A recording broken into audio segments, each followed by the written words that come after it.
কিন্তু বিভিন্ন জন আওয়ামী লীগকে পুনর্বাসন করা শুরু করে দিয়েছে। আমরা দেখতে পেয়েছি দেশপ্রেমিক সেনাবাহিনী যারা জুলাই অভ্যুত্থানে আমাদের পক্ষে অংশ নিয়েছিল, সেটা যেমন সত্য তেমনই ভাবে সেনাবাহিনীর একটা অংশ তারা কিন্তু আওয়ামী লীগকে সিএস এক্সিট দিয়ে দিয়েছে।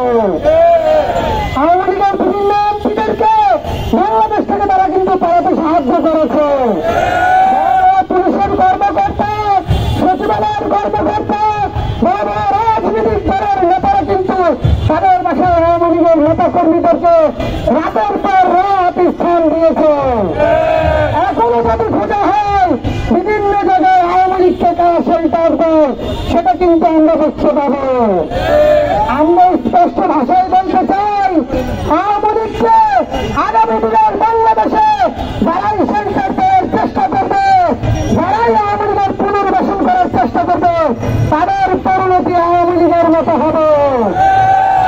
আওয়ামী লীগকে পলানোর জায়গা পেয়েছিল, আপনারা যারা আওয়ামী লীগকে শেল্টার দিলেন তারা কিন্তু পলানোর পথ পাবেন না।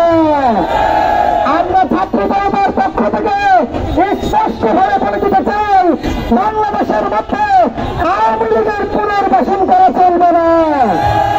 অন্তর্বর্তীকালীন সরকারকে বলে দিতে চাই, আওয়ামী লীগের সকল এমপিদের সম্পদ বাজেয়াপ্তি করতে হবে। এ সকল সম্পদ জুলাই অভ্যুত্থানে আহত শহীদদের মাঝে বিতরণ করতে হবে।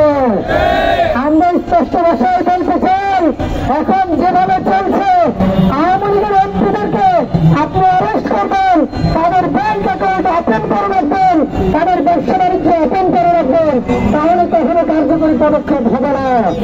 তাদের টাকা যতক্ষণ পর্যন্ত মার্কেটে ঘুরছে, তাদের টাকা যতক্ষণ পর্যন্ত মার্কেটে ঘুরবে, ততক্ষণ পর্যন্ত আওয়ামী লীগকে বাংলাদেশে নিষ্ক্রিয় করা সম্ভব হবে না।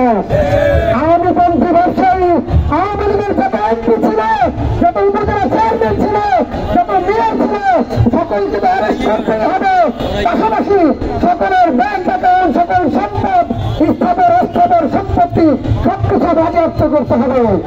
সর্বশেষ বলতে চাই, আগামী দিনে নির্বাচন হবে, নির্বাচনে অনেকে আওয়ামী লীগের অংশগ্রহণ করার কথা বলছেন। যে দল আগামী দিনে আওয়ামী লীগকে নির্বাচনে আনতে চেষ্টা করবেন, তাদেরকে ছাত্র জনতা প্রতিহত করবেন। যারা আওয়ামী লীগকে পুনর্বাসন করবেন, তাদেরকে ব্যালটের মাধ্যমে তাদের বিরুদ্ধে ছাত্র জনতা রায় দিয়ে দিতে হবে।